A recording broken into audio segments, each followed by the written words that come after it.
Olá, Jardim querido, graça e paz. Nós vamos para mais um devocional do Jardim e o nosso devocional de hoje, ele tem por título Ame e Dependa de Deus e está baseado na leitura do livro de Ruth, capítulo 1, dos versículos de 11 ao 19, que eu vou ler.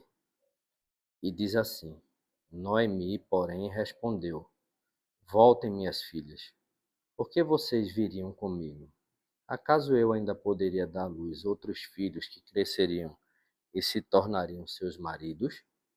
Não, minhas filhas. Voltem, pois eu sou velha demais para me casar outra vez. E, mesmo que fosse possível me casar esta noite e ter filhos, o que aconteceria então? Vocês esperariam que eles crescessem, deixando assim de se casarem com outro homem? Claro que não, minhas filhas.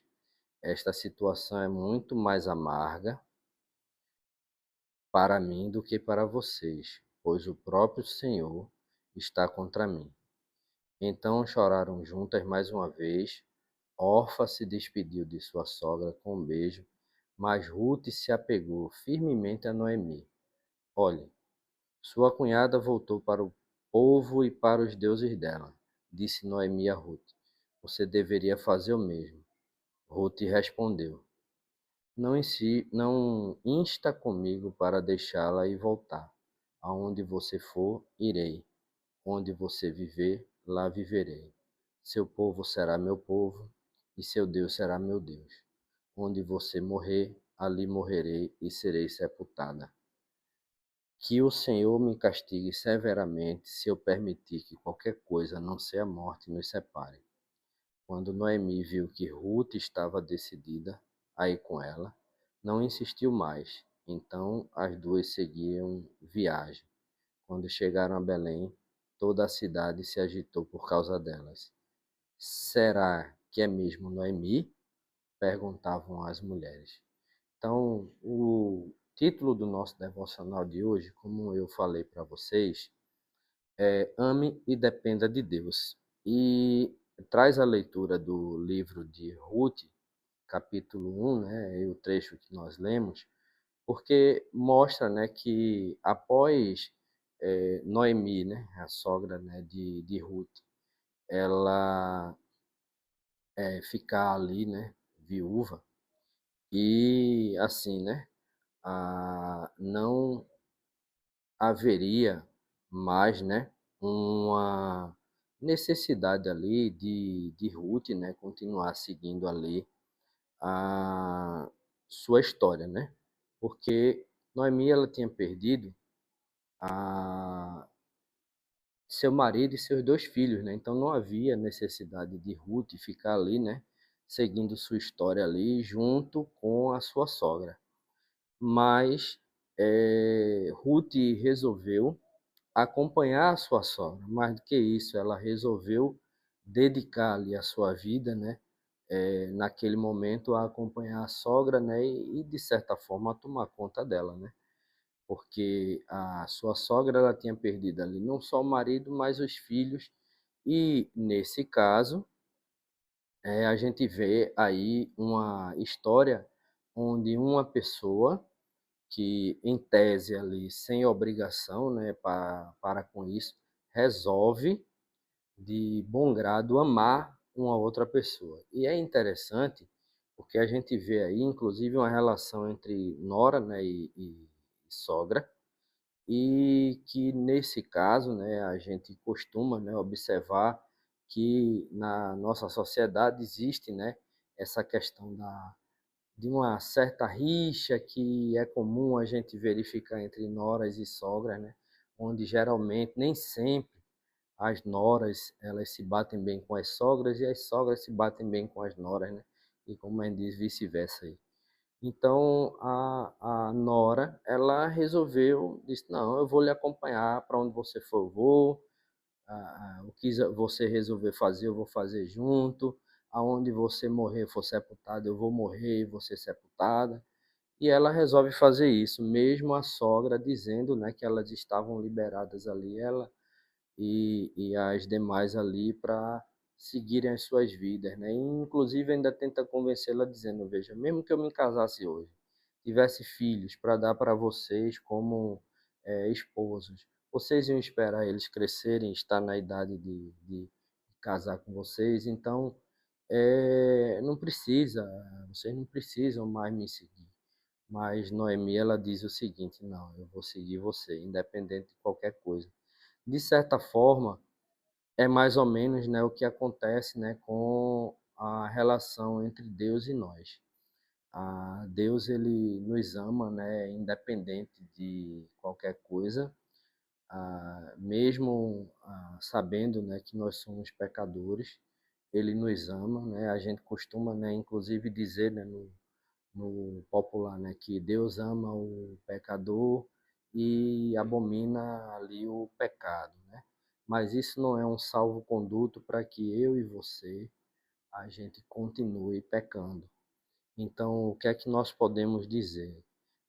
Podemos dizer, né, que muitas vezes a gente pode, inclusive, escolher amar determinadas pessoas, mas a gente não faz.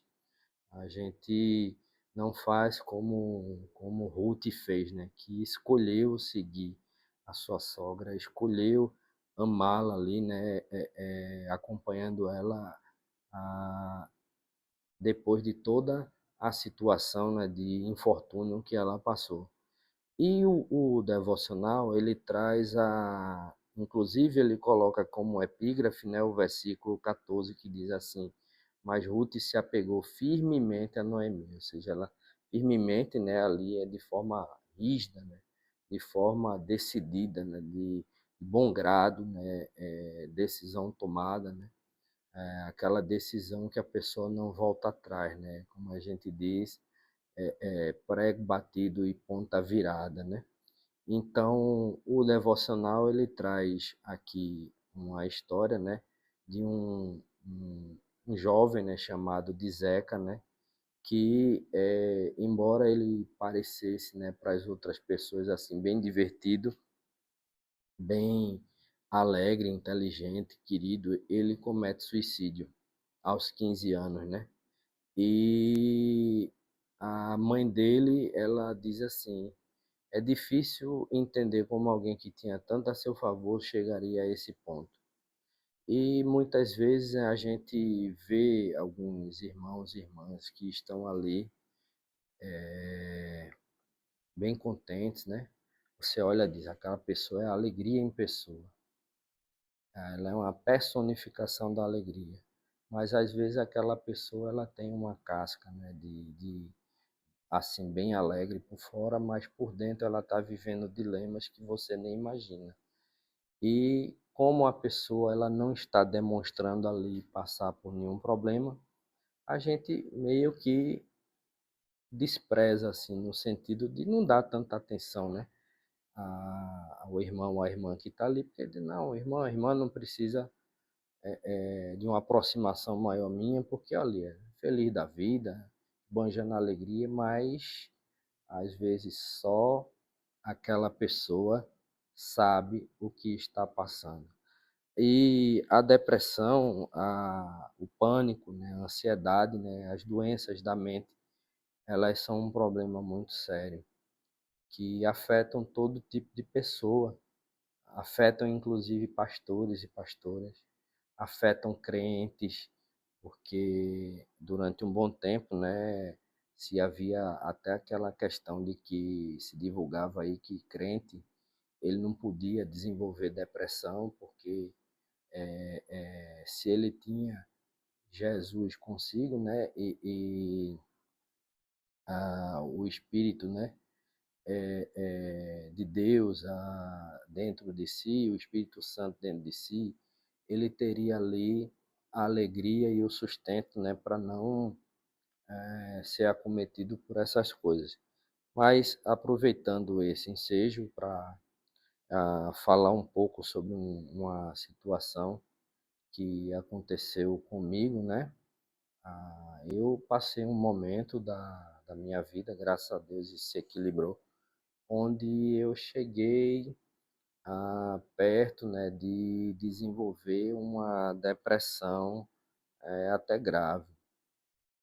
E eu digo que eu cheguei a desenvolver um grau de depressão porque eu tive que fazer acompanhamento psiquiátrico, tive que tomar medicação. E assim, né, é causado em decorrência, né, de uma síndrome pós-pânico, pós-trauma, né? É um pânico, né, pós-trauma em decorrência de uma situação que eu vivenciei na escola, né, de ameaça de estudante e tudo. E quando a gente está nessa situação, a única coisa que a gente quer é que aquela dor, aquela angústia que a gente está sentindo dentro da gente, ela passe. E assim, não tem como, eu não posso negar, por exemplo, que em alguns momentos eu estava dirigindo ali o meu carro e batia aquela vibe, né, bem negativa e vinha aqueles pensamentos que hoje a gente chama de intrusivos, né? Pensamento do tipo aí, ó, tu tá nessa dor aí, tu pode resolver isso agora. Joga teu carro aí embaixo de um caminhão, vai morrer, vai se livrar da dor. Aí veja, Luciano, protestante, crente, desde 2004, uma atividade dentro da igreja, assim, com emprego, né, estável, né, eu sou concursado, com condições tranquilas, uma família equilibrada, mas tive esse problema e tive momentos em que esses pensamentos suicidas eles chegaram até a vir, mas graças a Deus, né, eles não não venceram e eu fiz o meu tratamento e consegui superar a situação. Mas por que que eu digo isso, né? Isso não é uma coisa que eu costumo abrir para muita gente e talvez seja a primeira vez que eu esteja falando isso de forma mais aberta assim com pessoas da igreja. Mas por que é que eu estou dizendo isso? Porque da mesma forma que eu passei por isso, outras pessoas estão nesse momento passando por isso. Mas que para isso existe tratamento.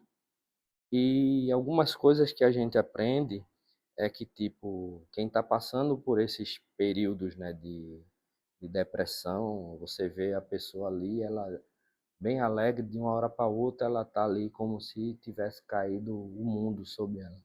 Ah, fulano, não fica assim não, se alegra. Não tem como, não adianta. Às vezes é até pior. Não adianta porque é algo que naquele momento é bem mais forte do que a nossa própria vontade. Mas o que é que acontece? Em todos os momentos em que eu tive esses pensamentos intrusivos, era impressionante assim, porque sempre vinha à mente ou alguma passagem de alguma mensagem que eu escutei na igreja, ou alguma atividade que na época eu estava desempenhando, né, que me lembrava assim de que era importante que eu continuasse vivo ali. E aquilo dava a força naquele momento para não me deixar guiar, né, por esses pensamentos intrusivos. E o que é que eu vejo aí? O amor de Deus pela minha vida, assim como Deus ele ama cada um dos irmãos e das irmãs que estão assistindo isso aí nesse momento, os irmãos e irmãs de nossa comunidade. Então, para muitas situações que a gente passa, a gente só passa por elas porque a gente resolve ali entregar a vida da gente a Cristo. E se eu e você, a gente entrega a nossa vida para Ele, isso nos dá a garantia de que a gente vai estar nas melhores mãos. Então, ó, entreguei que a minha vida, entreguei para Jesus, eu tô na mão dele aqui, aí ele, ó, me segura, me protege. E graças a ele, né, a gente passou por essa situação e está podendo hoje compartilhar isso com os irmãos e as irmãs. Então, a mensagem que fica de hoje é: vai ter momentos em que você vai passar por provações, vai ter momentos onde você pode até chegar a pensar em acabar ali com a sua vida, pode acontecer. Não, eu e você, nós não somos melhores nem piores do que ninguém. Então a gente está sujeito a tudo. E é engraçado, sabe por quê? Porque eu era uma daquelas pessoas que achava que essas doenças da mente, elas são frescura, elas são falta de Deus, certo? Eu achava isso. E quando elas vieram, bateu com um momento em que eu estava, inclusive, com uma atividade bem regular dentro da igreja, tudo. Então, não, meu irmão, minha irmã, não é assim que funciona. E daí também a necessidade, né, da gente ter cuidado com a nossa mente. A gente tem que buscar cultivar bons pensamentos, né? Tem que buscar limpar a nossa mente de coisas ruins, né? Inclusive a palavra diz, né? Quero trazer à mente tudo aquilo que me dá esperança. E tem problema? Tem, mas em meio aos problemas é lembrar que se eu resolvi entregar minha vida a Deus, amar a Deus, né?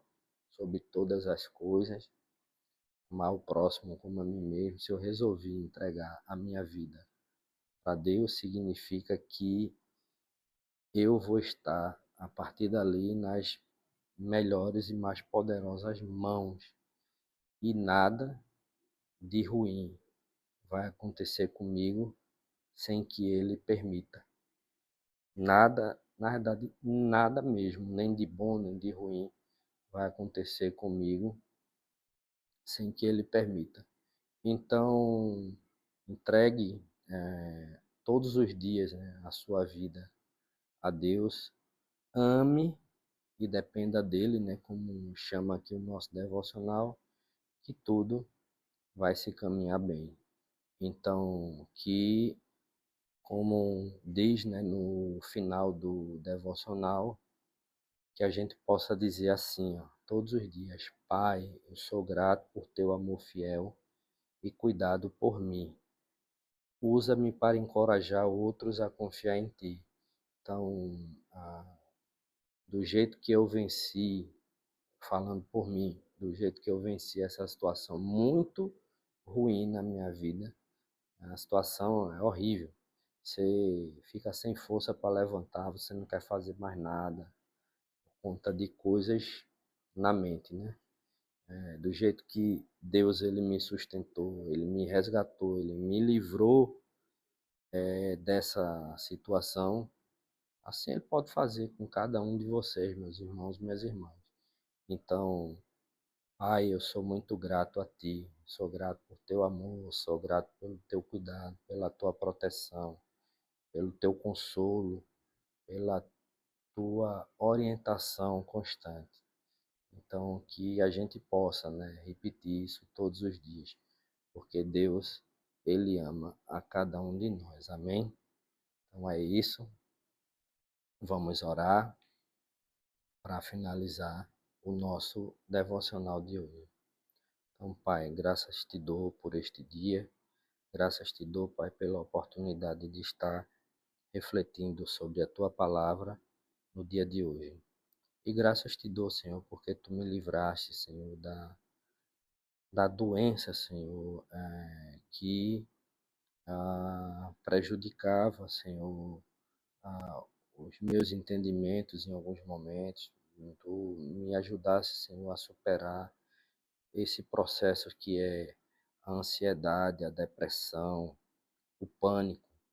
E eu sou grato a Ti por isso, Senhor. Ao mesmo tempo, Senhor, eu peço a Ti que Tu estejas a tratar e a cuidar de todos os nossos irmãos e irmãs da nossa comunidade, ou, Senhor, os parentes de nossos irmãos e irmãs de nossa comunidade, que estejam nesse momento, Senhor, a enfrentar problemas na mente, Pai. De uma forma especial, quero te pedir, Senhor, pela saúde mental da minha mãe, Dona Branquinha. Senhor, minha mãe, ela se encontra num quadro de demência, Senhor, onde ela está esquecendo coisas simples, coisas básicas, Senhor. Mas eu sei que Tu és o médico dos médicos, Tu pode resolver essa situação. Então, se for da Tua vontade, vai restaurando as faculdades mentais da minha mãe, Senhor, e vai restaurando a saúde mental de cada um dos irmãos e irmãs de nossa comunidade ou de seus parentes que possam estar passando por esse problema. Abençoa a nossa comunidade, que a nossa comunidade possa continuar, Senhor, dia após dia, aprendendo mais da Tua palavra e crescendo em estatura de graça e sabedoria. Abençoa de uma forma especial, Senhor, os nossos reverendos e de uma forma mais especial ainda o nosso pároco, o reverendo Maurício, que completou mais um ano, Senhor, de ordenação diaconal, que permitiu que mais à frente ele pudesse passar pela sua ordenação presbiteral e servir na tua igreja com tanto amor e zelo como nós vemos que ele o faz. Abençoa o nosso reverendo Souza, que está à frente do trabalho nas comunidades de 8 de março e Tijolinho. E no mais, Senhor, dá-nos um resto de noite tranquilo, com sono reparador, para a glória e honra do teu nome. É assim que eu te oro e te agradeço desde já, em nome de Jesus. Amém. É isso, pessoal, meus irmãos, minhas irmãs, é isso. E que Deus ele abençoe cada uma de vocês. Amém? E tchau, tchau. Até o nosso próximo devocional.